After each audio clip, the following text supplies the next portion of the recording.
तो दोस्तों high cookie के एपिसोड नंबर 8 की शुरुआत होती है और हम पहुंच जाते हैं स्टाफ रूम में। और स्टाफ रूम में जो सुयंग है उसे सबसे इंट्रोड्यूस कराया जाता है और कहते हैं कि सुयंग की फैमिली बहुत ज़्यादा अमीर है और ये अमेरिका से आए हैं।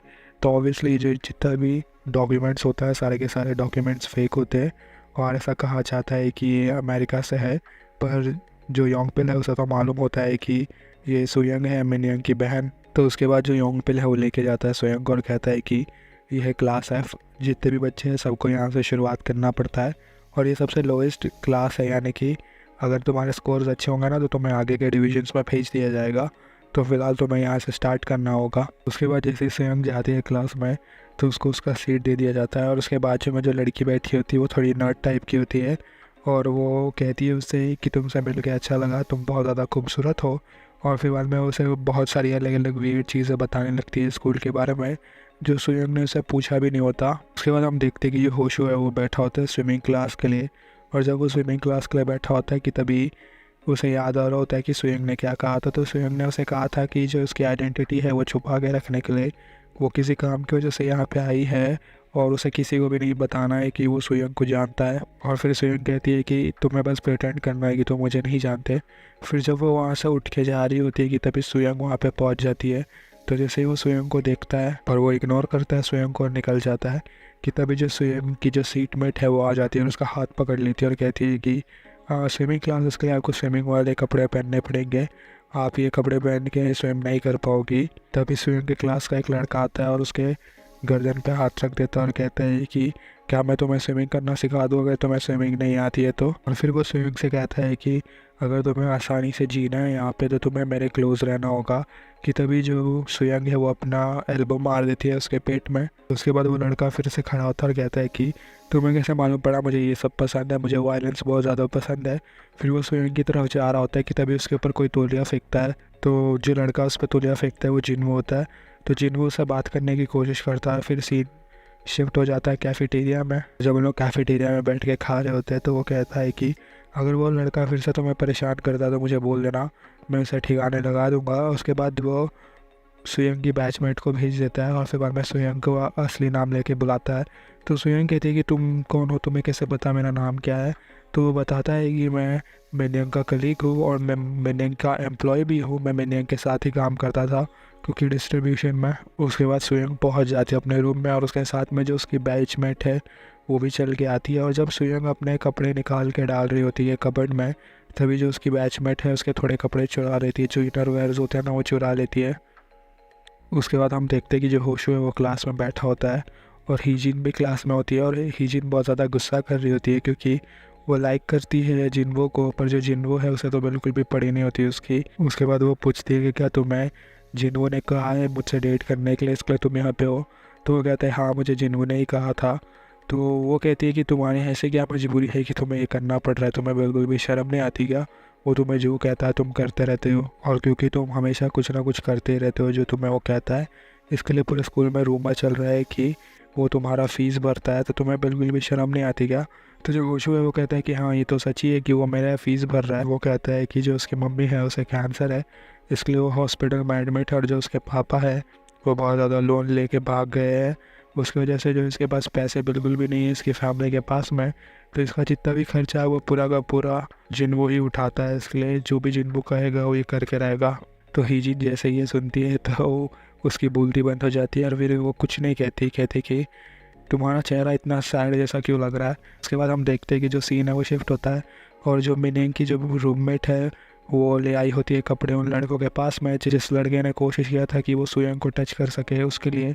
तो वो उससे वो सारे कपड़े ले लेते हैं और उसे सूंघने लगते हैं। और जब वो उस कपड़े को सूंघ रहे होते हैं तो वो लड़का कहता है कि अरे यार तुम तो एक नंबर की बेवकूफ़ निकली, तुम्हें दिख नहीं रहा क्या ये सारे कपड़े के ऊपर टैग लगा हुआ है। टैग लगे होने का मतलब ये है कि ये नए कपड़े हैं, तुम एक नंबर की बेवकूफ़ लड़की हो, तुम्हें क्या कहा था मैंने वो कपड़े लाने जो वो पहनती है। पर तभी वो लड़के को पॉकेट में ना एक कुकी मिल जाता है, वही हाई कुकी जिससे में ड्रग मौजूद होता है। फिर जो सुयंग है उसे क्लाइंट का लिस्ट मिल जाता है। तो सुयंग सब क्लाइंट्स के बारे में पता कर रही होती है कि किसका फैमिली कितने पैसे वाले हैं, यानी कि जिसके पास जितना ज़्यादा पैसा होगा वो इतना ज़्यादा कुकीज़ खरीद पाएगा। और फिर जो सीन है वो शिफ्ट हो जाता है आंटी के यहाँ पे। तो आंटी है वो कहती है कि ये जो लैपटॉप है ना, इसमें सारा इन्फॉर्मेशन है स्टूडेंट्स का। और करेंटली हम स्कूल के 3% बच्चों को है ना अपना कुकीज़ बेच रहे हैं। तो अगर तुम ये परसेंटेज को 10 पे लेके चली जाओगी, यानी कि 3 गुना कर दोगी, तो जो तुम्हारी बहन है, तुम्हारी बहन के लिए तुम्हें एटीट्यूड मिल जाएगा और तुम्हारी बहन जाग जाएगी। तो तुम्हें जो बेचने का परसेंटेज है उसे सिर्फ 10% तक ले जाना है। और उसके बाद जो आंटी है, आंटी ने उसे कुकी दे दिया होता है। कहता है कि अगर तुम्हें एंट्रेंस एग्ज़ाम पास करना होगा ना स्कूल का, तो तुम्हें कम से कम एक कुकी खा के सारे आंसर याद करने होंगे। तो ये कुकी खा लो। पर जो मिनियंग है उसने पर जो सुयंग है उसने तो कुकी खाया ही नहीं होता, वो कुकी खाए बिना ही पास हो जाती है एग्ज़ाम। उसके बाद जैसे ही सुयंग अपने कपड़े चेक करती है तो उसे उसके कपड़े दिखाई नहीं देते। और फिर हम देखते हैं कि जो लड़का है वो सुयंग की बैचमेट को बुली कर रहा होता है। कहता है कि ये बिस्किट का क्या तुम्हारी जो पेट पिग है उसके लिए है, तो एक काम करो, कुत्ते की तरह चल के और ये बिस्किट खा के दिखाओ मुझे, तो मैं तुम्हें जाने दूंगा। और फिर वो कुकी फेंकता है उस लड़के की तरफ। पर जब वो कुकी हवा में होता है ना, तभी वहाँ पे होशू आ जाता है और होशू पकड़ लेता है उस कुकी को और कहता है कि मैंने कैच पकड़ लिया, तो क्या तुम मुझे पैसे दोगे। जो लड़का है वो कहता है कि तुम जिनू के साथ में हो ना, इसलिए मैं तुम्हें जाने दे रहा हूँ, वो कुकी मुझे दो और चले जाओ चुपचाप यहाँ से, तो मैं तुम्हें जाने दूंगा। तभी वो लड़की वहाँ से भाग जाती है और चली जाती है सुयंग के पास। तो जैसे ही वो सुयंग के पास जाती है तो सुयंग को दिख जाता है कि उसने अपने जो जैकेट है, जैकेट में उसके कपड़े छुपाए हुए हैं। तो उसे अंदर खींच के ले आती है और पूछती है कि उसने ऐसा क्यों किया। तो वो बताती है कि जो बुलीज़ है, बुलीज़ ने उसे कहा था कि कपड़े लेके आने को, नहीं तो उसे बहुत ज़्यादा मारते पीटते, इसके लिए वो लेके गई थी। फिर हम वापस आ जाते होशू के यहाँ पे। तो बुलीज़ ने मिलके होशू को बहुत बुरी तरह से पीट दिया होता है कि तभी सुयंग वहाँ पे आ जाती है और फिर उन्हें वो वीडियो दिखाती है। कहती है कि मैंने ये सब कुछ रिकॉर्ड कर लिया है कि कैसे तुम लोग कैंपस में बुली करते हैं लोगों को। फिर सुयंग उससे कहती है कि अगर तुम चाहते हो कि मैं ये वीडियो डिलीट कर दूँ तो तुम्हें मुझसे कुछ ख़रीदना पड़ेगा। तो वो कहता है कि मैं तुमसे क्या ख़रीद सकता हूँ। तो जो सुयंग है वो कहती है कि एक ऐसी चीज़ जो मेरे अंडरवेयर से भी ज़्यादा इंपॉर्टेंट होगी तुम्हारे लिए। उसके बाद सीन शिफ्ट होता है और हम देखते हैं कि उस लड़के के हाथ में एक कुकी होता है। जैसे ही वो उस कुकी को खाता है तो उसके रूम में उसका जो इमेजिनेशन है वो सामने आ जाता है। तो जो उसका इमेजिनेशन होता है वो होता है कि वो बेड पे बंधा होता है और सामने में उसके सुयंग आ जाती है और सुयंग आने के बाद उसे टॉर्चर करने लगती है। पर टॉर्चर होने के बाद भी उसे बहुत ज़्यादा मज़ा आ रहा होता है। तो ये उसका इमेजिनेशन होता है या फिर फैंटेसी आप भी कह सकते हो। उसके बाद सुयंग मिलने जाती है होशू से और होशू को कहती है कि तुम ठीक तो हो। तो वो कहता है कि हाँ मैं तो ठीक हूँ। उसके बाद वो पूछता है कि जो कुकीज़ का सेल है वो कैसे चल रहा है, यानी कि कुकीज़ बिक तो रहा है ना, और कितने कुकीज़ बेचने पड़ेंगे जिससे वो मिनियंग के लिए जो एंटीट्यूड है वो मिल जाए। तो वो कहती है कि मुझे चाहे जो करना पड़े मैं करूँगी, पर मैं जितने कुकीज़ चाहे उतने कुकीज़ बेचूँगी। तभी जो होशू है वो कहता है कि मैं आपकी मदद करना चाहता हूँ, मैं आपकी मदद करूँगा आपकी जो कुकीज़ है उसे बेचने में। और फिर वो दोनों हाथ मिला लेते हैं। उसके बाद हम पहुँच जाते हैं फिर से लॉन्ड्री रूम में। तो लॉन्ड्री रूम के अंदर फिर से कुकीज़ को बनाया जा रहा होता है और जो अंकल है वो कुकी बना रहा होता है। वो कहता है कि जितना डिमांड बढ़ता है ना उसके हिसाब से कुकीज़ को कुक किया जाता है। और जो कुकीज़ की डिलीवरी है ना वो कपड़े के थ्रू होती है, यानी कि जब बच्चों का लॉन्ड्री उन्हें दिया जाता है ना तो वो कपड़े के अंदर ही कुकीज़ डाल दिया जाता है। और क्योंकि ये बच्चे बहुत ज़्यादा अमीर है तो इन्हें $300 देने में भी कोई फ़र्क नहीं पड़ता एक कुकी के लिए। फिर हम देखते हैं योंगपिल को।